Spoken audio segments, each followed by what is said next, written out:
আমাকে যেতে হয়েছিল, আই হ্যাড টু গো। আমাকে জানতে হয়েছিল, আই হ্যাড টু নো।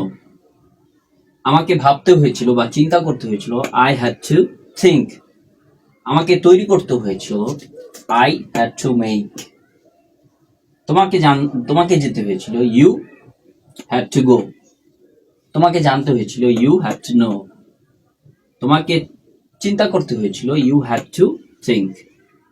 তোমাকে তৈরি করতে হয়েছিল, ইউ হ্যাড টু মেক। এখন এই মূল ভার্বের জায়গায় আরো অন্যান্য বিভিন্ন ধরনের ভার্ব আছে যেগুলো আপনারা চাইলে ব্যবহার করতে পারেন। এখন যদি বলি আমাকে হাঁটতে হয়েছিল, আই হ্যাড টু ওয়াক।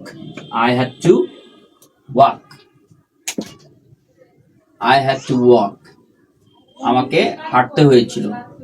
আমাকে কাজ করতে হয়েছিল, আই হ্যাড টু ওয়ার্ক। আমাকে কাজ করতে হয়েছিল, আই হ্যাড টু সেই। আমাকে বলতে হয়েছিল, আই হ্যাড টু কাম। আমাকে আসতে হয়েছিল। তো এখন দেখেন এই যে মূল ভার্বগুলোর ক্ষেত্রে, এই মূল ভার্বগুলোর ক্ষেত্রে আপনারা এখানে চাইলে বিভিন্ন হাজার হাজার কোটি কোটি মূল ভার্ব ব্যবহার করে আপনারা সেন্টেন্স তৈরি করতে পারবেন। আবার যদি চান সেখানে এই সাবজেক্টগুলো ব্যবহার করে, এখানে সাবজেক্ট দেওয়া আছে আই, ইউ এবং হি, এর পরিবর্তে আরো বিভিন্ন ধরনের সাবজেক্ট ব্যবহার করে আপনারা চাইলে বাক্য তৈরি করতে পারবেন। যেমন তোমাকে যেতে হয়েছিল, you had to go. You had to know, তোমাকে জানতে হয়েছিল, ইউ হ্যাড টু থিঙ্ক। তোমাকে ভাবতে হয়েছিল, ইউ হ্যাড টু মেক। তোমাকে তৈরি করতে হয়েছিল, ইউ হ্যাড টু ওয়াক। তোমাকে হাঁটতে হয়েছিল, ইউ হ্যাড টু ওয়ার্ক। তোমাকে কাজ করতে হয়েছিল, ইউ হ্যাড টু সেই। তোমাকে বলতে হয়েছিল, ইউ হ্যাড টু কাম। তোমাকে আসতে হয়েছিল, হি হ্যাড টু গো। তাকে যেতে হয়েছিল, হি হ্যাড টু নো। তাকে জানতে হয়েছিল, ইউ হ্যাড টু থিঙ্ক। তো এখন দেখেন যে এই স্ট্রাকচারটা দেওয়া আছে, subject plus had to plus মূল ভার্বের ওয়ান। তারপর হচ্ছে এখানে যদি অবজেক্ট থাকে অবজেক্ট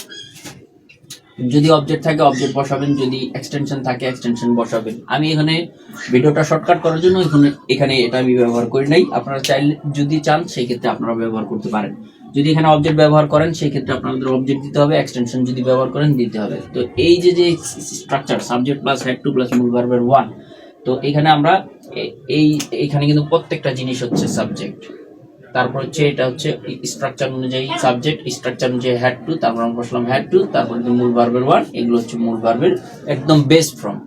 তো এখন দেখা গেছে এই স্ট্রাকচারটা, I think that you understand, it make sense.